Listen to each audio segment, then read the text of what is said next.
ഉൾക്കൊള്ളലിന്റെയും ചേർത്തുപിടിക്കലിന്റെയും സന്ദേശമുയർത്തിയ വേറിട്ടൊരു ഇഫ്താർ സംഗമം മസ്കറ്റിൽ നടന്നു. ഭിന്നശേഷി കുട്ടികൾക്കായി Muscat care and special education സംഘടിപ്പിച്ച ഇഫ്താറിന്റെ വിശേഷങ്ങൾ കാണാം. സമൂഹത്തിനൊപ്പം ചേരാൻ അതിയായി ആഗ്രഹിക്കുന്നവരാണ് ഭിന്നശേഷി കുട്ടികൾ. അവരെ കൂടി ഉൾക്കൊള്ളുന്ന കൂട്ടായ്മകൾ അപൂർവമായിരിക്കും. എന്നാൽ അത്തരമൊരു ഉദ്യമത്തിനാണ് ഇന്ത്യൻ സ്കൂൾ മസ്കറ്റ് വേദിയായത്.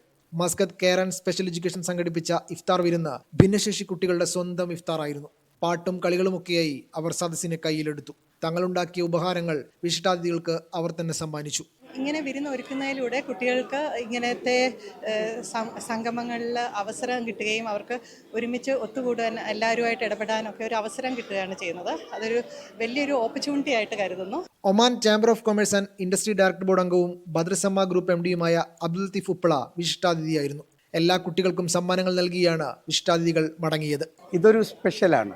ഇവിടെ ഹോസ്റ്റ് ചെയ്യുമ്പോൾ നമ്മൾക്ക് ആ മനസ്സിന് സന്തോഷത്തോടു കൂടി നമ്മൾക്ക് ഇവിടെ ഇഫ്താറിൽ പങ്കെടുക്കാനും ഹോസ്റ്റ് ചെയ്യാനും പറ്റുന്ന ആ ഒരു അനുഭൂതി ശരിക്കും ആ കുട്ടികളെ കൂടെ നിൽക്കുമ്പോഴേ മനസ്സിലാവും.